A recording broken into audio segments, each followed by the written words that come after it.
Para pemirsa yang budiman, kali ini kita akan bicara tentang pelajaran yang bisa kita petik dari sebuah perang besar yang terjadi dalam sejarah Islam yang disebut dengan Perang Ain Jalut. Ada sebuah perang yang terjadi antara umat Islam, khususnya antara pasukan Islam dari dinasti Mamluk dengan pasukan Mongol, yang itu dianggap sebagai salah satu perang terbesar yang terjadi dalam sejarah Islam. Dalam sejarah minimal ada 3 perang besar yang memiliki dampak hebat dalam perjalanan sejarah umat Islam. Yang hebatnya ketiga perang ini terjadi di bulan Ramadan. Pertama, Perang Badar. Perang Badar ini perang terbesar dalam sejarah. Kita ketika itu baru jumlah umat Islam pasukannya cuma 300 orang kurang lebih. Pasukan kafir Quraisy itu ribuan, lebih 1000 dengan pasukan yang sangat lengkap. Sementara kita dengan persenjataan yang dilengkapi dengan persenjataan yang sederhana, yang memang rencana awal tidak berperang, hanya ekspedisi saja. Dan itu terjadi di bulan Ramadan tahun pertama Hijriah. Yang kedua, penaklukan kota Makkah yang terjadi tahun 8 Hijriah, itu di bulan Ramadan juga. Nabi dan para sahabat, konon katanya sekitar 8.000 pasukan, dan mengatakan 10.000, itu berjalan dari Madinah untuk menaklukkan kota Makkah, dan kota Makkah takluk tanpa setetes darah pun yang tertumpah. Dan itu terjadi di bulan Ramadan tahun 8 Hijriah. Yang ketiga, Perang Ain Jalut yang juga terjadi di bulan Ramadan, yang tepatnya di bulan September tahun 1260 Masehi. Perang ini terjadi di suatu tempat di kawasan Palestina sekarang yang disebut dengan Ain Jalut. Perang ini dipimpin oleh seorang panglima yang bernama Saifuddin Qutus, dan juga didampingi oleh panglima lain namanya Baibars. Dan ini pemimpin Mamluk yang terkenal. Sejarahnya, ketika kota Baghdad dihancurkan oleh tentara Mongol di bawah pimpinan Hulagu Khan tahun 1258 Masehi, itu umat Islam diporak-porandakan. Tidak ada satupun wilayah Islam kecuali wilayah itu jatuh ke tangan Mongol. Peradabannya dihancurkan, buku-bukunya dibakar, bahkan katanya sungai Efrat dan Tigris itu hitam oleh tinta-tinta buku-buku yang ada di perpustakaan kota Baghdad itu. Dan itulah kezaliman yang luar biasa dilakukan oleh bangsa Mongol. Bukan hanya menumpahkan darah umat Islam yang tak terhingga banyaknya, bahkan jenazah bergelimpangan di kota Baghdad, tapi juga menghabiskan semua hasil peradaban umat Islam, dihanyutkan ke sungai Efrat dan Tigris sampai berhari-hari. Sungai yang besar itu menjadi hitam karena tinta. Dan mereka terus bergerak. Semua wilayah Islam dikuasai, dihancurkan. Tetapi ketika mereka bergerak ke Mesir, ketika itu di Mesir ada sebuah dinasti namanya Mamluk. Mamluk ini artinya para budak. Jadi dinasti Mamluk itu dinasti para budak, didirikan oleh para budak, dan pendirinya seorang perempuan namanya Sajaratud Dur. Dia seorang wanita yang kemudian menikah dengan panglimanya, dan itulah yang menjadi pendiri dinasti Mamluk, dan raja-rajanya para budak. Karena memang mereka terlatih dulu di camp-camp penampungan, mereka dilatih untuk berperang, lalu kemudian mereka menjadi pasukan-pasukan tangguh. Mongol seakan-akan tak terkalahkan. Sekian tahun dia berjalan ke sana kemari untuk menghancurkan umat Islam, dan tak ada satupun kekuatan yang bisa membendung kekuatan Mongol ini, hingga sandungannya adalah pasukan Mamluk yang dipimpin oleh Saifuddin Qutus dan Baibars. Pasukan Mongol yang gagah berani, yang bengis, yang seakan tak terkalahkan, dibuat tak berdaya oleh pasukan Mamluk. dalam perang yang dahsyat yang terjadi berhari-hari, maka pasukan Mongol menemui kehancurannya di tangan para budak. Dan itu terjadi di bulan Ramadan. Sebenarnya banyak pelajaran yang bisa kita petik dari pertempuran-pertempuran yang terjadi di bulan Ramadan ini, termasuk ya pertempuran Ain Jalut ini. Pertama, kegiatan kita di bulan Ramadan, puasa dan Qiyamul Lail, itu tidak bisa, tidak boleh menjadi penghalang kita melakukan perbuatan-perbuatan besar di bulan Ramadan. Buktinya apa? Perang Badar tidak ada yang lebih hebat dari itu, terjadi di bulan Ramadan, walaupun ketika itu masih belum puasa, karena puasa terjadi setelah Perang Badar. Tapi penaklukan kota Makkah itu sudah puasa, terjadi di bulan Ramadan, dan para sahabat berjalan kaki dari Madinah ke Makkah, walaupun di satu kasus ya, Nabi kemudian berbuka di tengah perjalanan itu dan diikuti oleh para sahabat ketika memang kondisi sudah sangat berat dirasakan perjalanan itu. Dan yang ketiga, ini perang Ain Jalut yang terjadi di bulan Ramadan. Karena itu jangan jadikan Ramadan sebagai dalil, sebagai alasan mengurangi aktivitas. Ini mahasiswa banyak yang minta libur, banyak yang minta dikurangi jam belajarnya. Kenapa? Karena alasannya sedang berpuasa. Pegawai-pegawai juga begitu, dikurangi jamnya karena alasan puasa.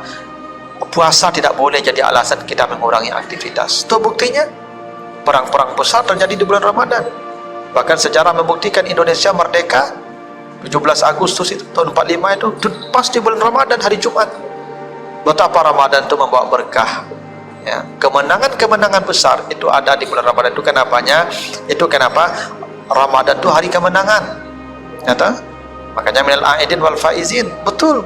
Banyak kemenangan diperoleh di bulan Ramadan ini. Bukan hanya kemenangan pribadi, personal. Bukan hanya kemenangan spiritual, tapi juga kemenangan yang bersifat komunal. Ya, kemenangan yang bersifat duniawi akan diperoleh dengan Ramadan ini. Karena itu perang Ain Jalut menjadikan bukti kepada kita bahwa ya, Ramadan tidak jadi alasan untuk kita melakukan perkara hebat dan besar.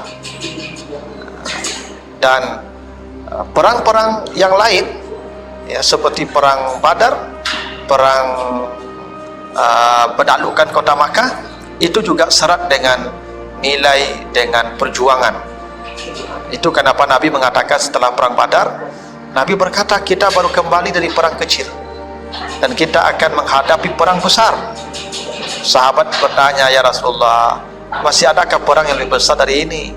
Kami tidak merasa, kami tidak pernah menduga ada lagi perang yang lebih hebat dari ini. Karena menurut kami inilah perang terhebat yang pernah kami lalui, dengan jumlah pasukan yang tak berimbang, dengan persenjataan yang tak sebanding, dan kita bisa menang. Tidak ada lagi rasanya lebih hebat perang dari ini. Kata Nabi, ada perang yang lebih hebat dari ini. Apa itu? Jihadun nafsi, perang melawan hawa nafsu. Kalau kita perang melawan orang, musuhnya kelihatan, tampak. Tapi perang melawan hawa nafsu, musuhnya tak tampak, karena musuhnya diri kita sendiri. Nah, karena itulah ya, ketika perang Badar selesai, Nabi katakan ada perang lebih hebat lagi dari perang Badar ini. Ya, itu perang melawan hawa nafsu. Itulah puasa. Karena puasa ini kita disuruh berperang melawan diri kita sendiri. Keinginan-keinginan dasar kita. Itulah kenapa puasa itu artinya imsak. Dengan puasa itu kita menahan gejolak-gejolak kehendak. Dan itulah kepada Nabi Adam itu disuruh imsak. Ketika Nabi Adam di sorga, Allah katakan kepada Adam, ya Adam uskun anta wa zaujukal jannah.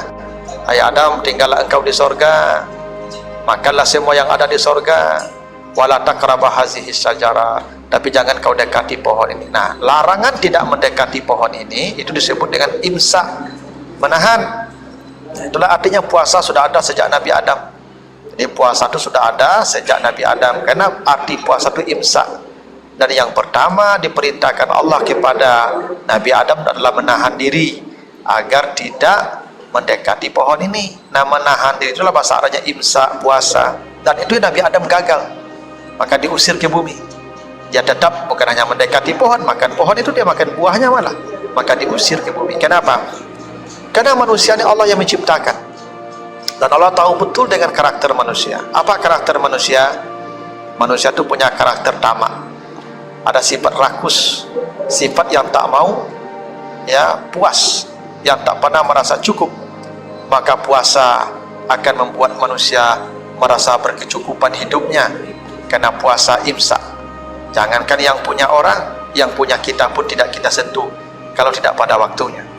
Nah, kemampuan seseorang melawan keinginan-keinginan itu berat sekali, lebih berat daripada perang melawan manusia yang tampak ini. Kalau ada manusia yang menang melawan dirinya sendiri, maka itulah kemenangan yang besar. Tidak ada yang kemenangan yang lebih besar kecuali kemenangan melawan diri sendiri. Dan itu yang dikatakan Nabi ketika perang Badar terjadi. Ada jihad yang paling besar, yaitu jihad melawan kehendak-kehendak diri kita, yang selalu merongrong kita untuk dan pada akhirnya berbuat maksiat. Begitu juga ketika penaklukan kota Makkah. Apa yang terjadi? Ketika penaklukan kota Makkah, Nabi berkata, siapa yang masuk ke rumah Abu Sufyan aman. Siapa yang masuk ke Masjid Haram aman. Siapa yang masuk ke rumahnya aman. Padahal Abu Sufyan itu yang Masya Allah mendanai semua perang melawan Nabi. Bahkan Nabi itu hampir terbunuh di perang Uhud. Bahkan Hamzah paman Nabi dibunuh atas perintah itu Abu Sufyan dan koleganya. Harusnya Nabi ketika ditaklukkan kota Makkah, beliau orang pertama yang beliau cari itu adalah Abu Sufyan. Kenapa? Karena banyak dosa-dosa Abu Sufyan yang memang tidak bisa diterima perlakuan-perlakuan beliau selama ini kepada Nabi. Tapi ketika bulan Ramadan kota Makkah ditaklukkan, Nabi mampu menahan dirinya. Yang harusnya beliau mencari Abu Sufyan untuk dihukum, untuk diminta balas, untuk balas dendam. Tapi kata Nabi tidak, siapa yang masuk rumah Abu Sufyan aman. Itulah kemenangan yang sejati.